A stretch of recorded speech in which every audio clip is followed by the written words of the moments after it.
Hello. Today I'm going to show you how to reset your maintenance lamp on a Smart 2. Let's have a seat.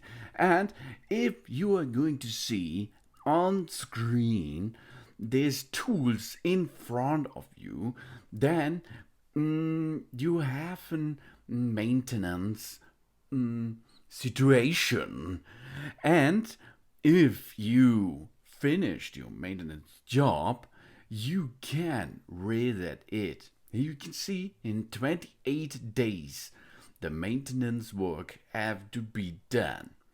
If you will finish that work, you can reset that lamp easily. So get in the key, then switch ignition on. You do not have to start the engine for that. Then we are going to the right lever. This is the wiper level, multifunction lever. And you can see the upper button is to choose the different steps of your computer system. We are now going until we can see the maintenance service information display. Here we are, 28 days until service.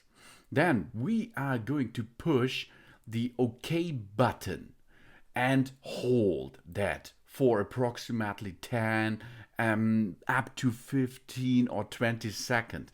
This costs you a little bit time. But as you can see now, it is flashing.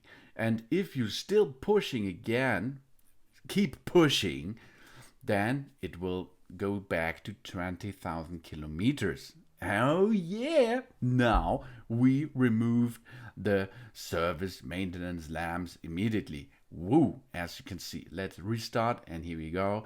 No maintenance light is there. And the next step is go with your car 20,000 kilometers, and then you have to do this again, because after this you should have a maintenance work on that Smart 2. Go to the menu and then keep pushing the OK button until it is reset. Thanks for watching. Please subscribe me, give me positive feedback, and I hope to see you again on my channel. Soon.